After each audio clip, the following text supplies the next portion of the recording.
For the first time, we are once again seeing Ex-Prez Akufo-Addo in a picture, not in Huesi, but we saw him at Seat Match, and today we are seeing him live in action. Now, currently, we know there's a big event at Kyebi, Akufo-Addo in Krum, and the MPP big ways or Mako PM. In fact, the famous Ochinhene Amutio for Repreneur, and also he was at that particular event. So, what is this whole event about?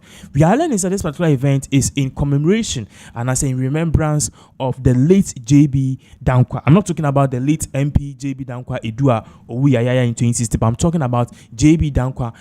No, he was part of the big six in name the CIA to say in 1961, Yejan in 1962, after Nkrumah's overthrow in 1964. So Echini Bima without any formal charges. He died in 1 million prisons after a purported heart attack. That is the JB Danquah I'm talking about. Now, if you know history clearly, you should realize in 1965, and I pay every year. So if you do the calculation from 1965 to 2025, you are talking about 60 years. And because of that, a year MPP big ways, the party faithfuls in Penny 4 or Munina Ako joiners or Mako Buma Enyasem Ketwa, they are remembering the late JB Danquah Edu. If you also know history, you realize that JB Danquah and the reforms be or they buy and known MPP before, they are using it, and they've been using it for the past 3 decades. I'm talking about the Buzia Danquah and also Danquah Foundation, or all of this particular JB Danquah. He actually contributed to it. Now, there's a full video of what really went on. We saw Ex-President Akufo-Addo there together with Ochene and other people. You can hear this particular video. Better also. Ochene Osajifo Amwetia of Penny. Former President Nana Addo Danquah Akufo-Addo, Ochihima Nana Educhumwa Dukua, our former First Lady Mrs. Rebecca Akufo-Addo, Deputy Minority Leader, colleague members of Parliament, the clergy, party leaders, family members, Nananum, ladies and gentlemen. Today, we gather in solemn remembrance and profound reflection as we mark 60 years since the passing of one of Ghana's most remarkable patrons, Dr. Joseph Boakye Danquah, who endured ultimate sacrifice for his love for his country and the freedom of her people. His legacy is woven into the fabric of Ghana's political, intellectual, and constitutional development. Dr. Danquah was more than a scholar, politician, statesman, and an advocate. He was a poet, a playwright, and a chronicler of our history, customs, and norms. He was a visionary who dedicated his life to laying the foundational principles of our democracy. Indeed, the principles of democratic accountability, free enterprise, free expression, and the rule of law, which are all today enshrined in the Fourth Republican Constitution, are the very ones that he fought for from the 1920s and died for in 1965. It is a statement of his foresight and that of the many others who shared those ideals that the 1992 Constitution has given rise to the longest enduring democratic rule in Ghana's history. His journey from Bepon in Kyebi through his administrative work at the Forepenian Palace here in Kyebi to the halls of the University of London was not merely a pursuit of personal academic excellence, but the epitome of African intellectual resilience and excellence. As a royal, legal practitioner, philosopher, historian, and a nationalist, he sought to shape a governance system of freedom and progress that reflected the pluralistic and cultural depth of our people. He foresaw what an independent Gold Coast represented, a role model for the rest of sub-Saharan Africa, and he was determined to see this future shaped strictly by the fundamental tenet of inclusive development in freedom. When Danquah speaks of liberating the energies of the people for the growth of a property-owning democracy in this land, with rise to life, freedom and justice as the principles to which the government and the laws of the land should be dedicated in order to specifically to enrich life, property and liberty of each and every citizen. Indeed, he means the goal should be to build a society of what he called addition, where every citizen has the opportunity and the privilege to create, grow and enjoy the world in freedom and responsibly. His vision for Ghanaians remained the Ghana we all want and desire and deserve. Indeed, it's the reason why the mighty minority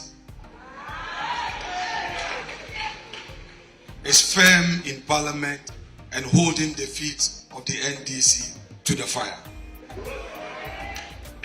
It is no wonder then that the Wasem Commission in 1948, the recommendation from which helped pave the way for Ghana's independence, acknowledged Danquah's towering leadership in the long push to end colonialism in the Gold Coast. The report read, quote, Dr. Danquah might be described as the doyen of Gold Coast politicians. He has founded or been connected with most political movements since his adolescence, unquote. This recognition reflects not only his pioneering role in political organization, but also his unwavering commitment to the political emancipation of the Gold Coast. Dr. Danquah's scholarship was pioneering. His work, the Akyem Doctrine of God, challenged colonial narratives and asserted African cosmologies as deserving of scholarly attention. He was not merely an intellectual for academia's sake. His studies were meant to shape governance, policy, and national identity. It was his belief that democracy must be built on what he called Ghanaianism, a vision of shared national identity and unity among the diverse ethnic groups in the Gold Coast, rooted in the country's history, culture, and traditions, while also embracing modern democratic principles and governance. The key elements of his Ghanaianism are 1. Cultural pride, unity in diversity, and self-determination and democratic values. The name Ghana was proposed by Dr. J.B. Danquah. Proud to independence, Dr. Danquah traveled to England to conduct extensive research on suitable name that will reflect the history, identity, and heritage of the people of the Gold Coast. He spent considerable time at the British Museum and other libraries, meticulously studying primary historical sources on the origins and traditions of the ethnic groups within the Gold Coast. Of course, we are called Ghana today because of the research and advocacy of Dr. Danquah. Through his scholarly investigations, Dr. Danquah discovered a historical connection between the people of the Gold Coast and ancient Ghana Empire.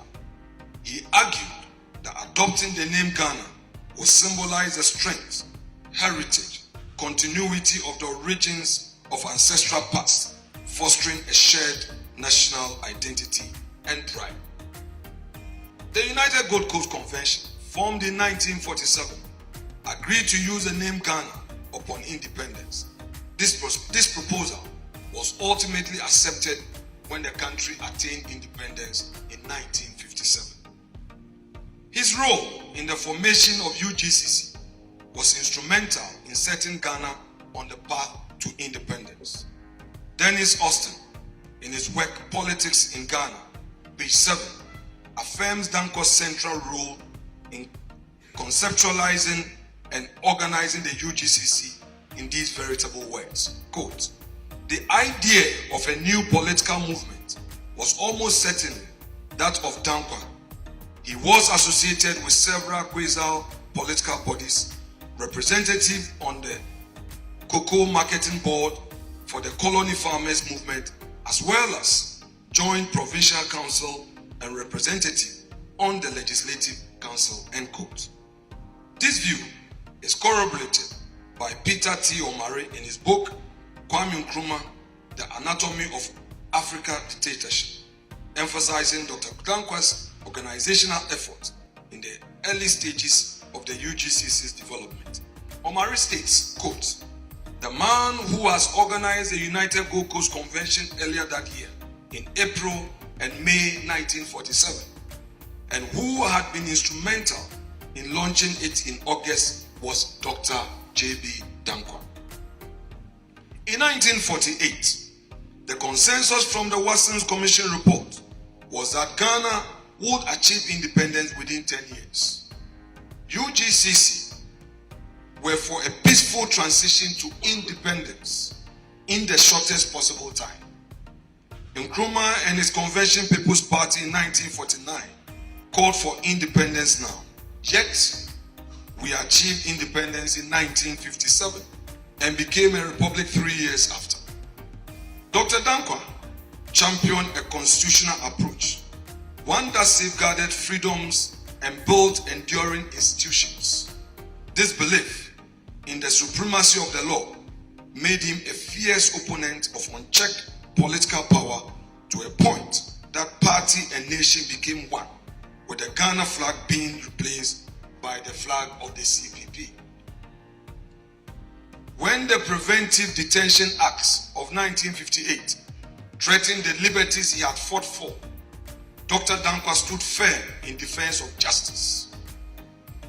Though his challenge to the acts in court failed, his moral victory paved the way for future constitutional reforms, including the enshrinement of human rights and judicial independence in Ghana's post-1966 legal framework. His tragic death in detention in 1965 remains a somber reminder of the cost of tyranny and the unyielding price of defending a democracy. Beyond politics, Dr. Danquah embodied the delicate balance between tradition and modernity.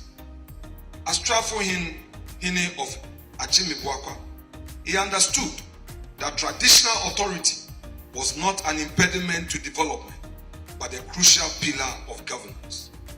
He envisioned a Ghana where local traditions and national policies complemented each other rather than being at odds.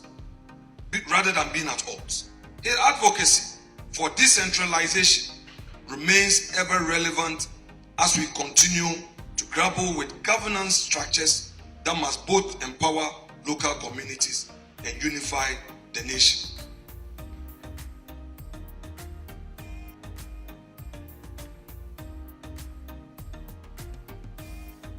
For decades, Dr. Danquah served as legal counsel to the Efutu states, passionately defending its land and its heritage. Today, the reconciliation roundabout in Winneba, where he and Dr. Nkrumah are immortalized in a handshake, serves as a powerful metaphor for our national journey, one marked by struggles, disagreement, and ultimately the pursuit of unity. It teaches us that true leadership requires not just vision, but the ability to bridge differences in service of the greater good. Dr. Danquah believed that knowledge was foundation of national progress. His tireless advocacy led to the establishment of the University of Ghana, an institution that has since become a beacon of academic excellence in Africa.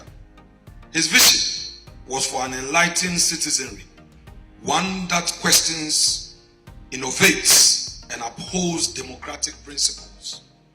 In an era of misinformation and political apathy, his call for intellectual rigor and civic responsibility remains as crucial as ever.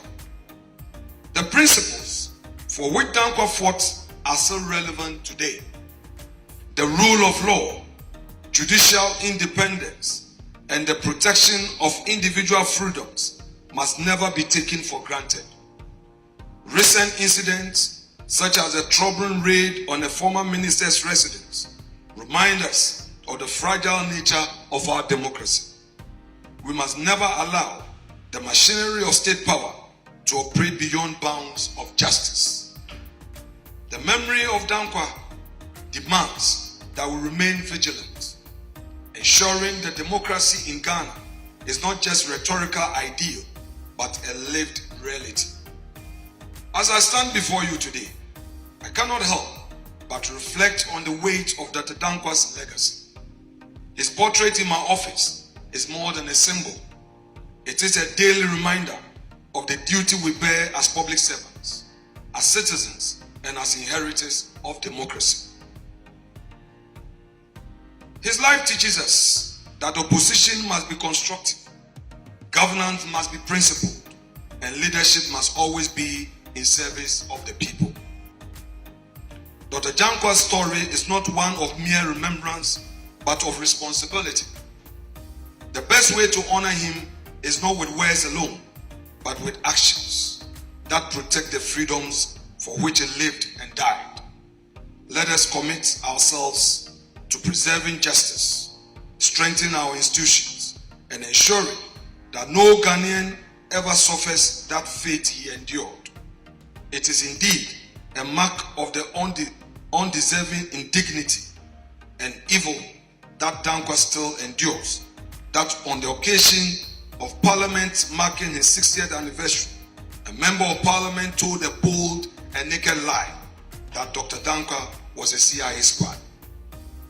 And to support this lie, he quoted from a book that rather nothing but praise for the doyen of Ghanaian politician, the doyen of Ghanaian's politics. Danquah in his lifetime lamented over these lies against his person from his political opponent when he led effort to raise money from Britain to build Accra Sports Stadium. His opponent twisted it to say, apart from Nkrumah, Danquah and others in UGCC had been bribed to abandon the independence struggle for sports. In the end, we got both independence and the stadium, which still stands today. Danquah lamented how the front of the people, united for greater anti-colonial struggle, was split by those who split from the UGCC to become political opponents. Those who used populist, false propaganda to create unhealthy society of us against them. In his own words, the adversity in the struggle no longer was imperialism as such, but the well-to-do African, the professional man and the businessman, and a new class, the masses of the common people. It was made to appear that those who fortunately or unfortunately did not look common, but were in a way distinguished by wealth,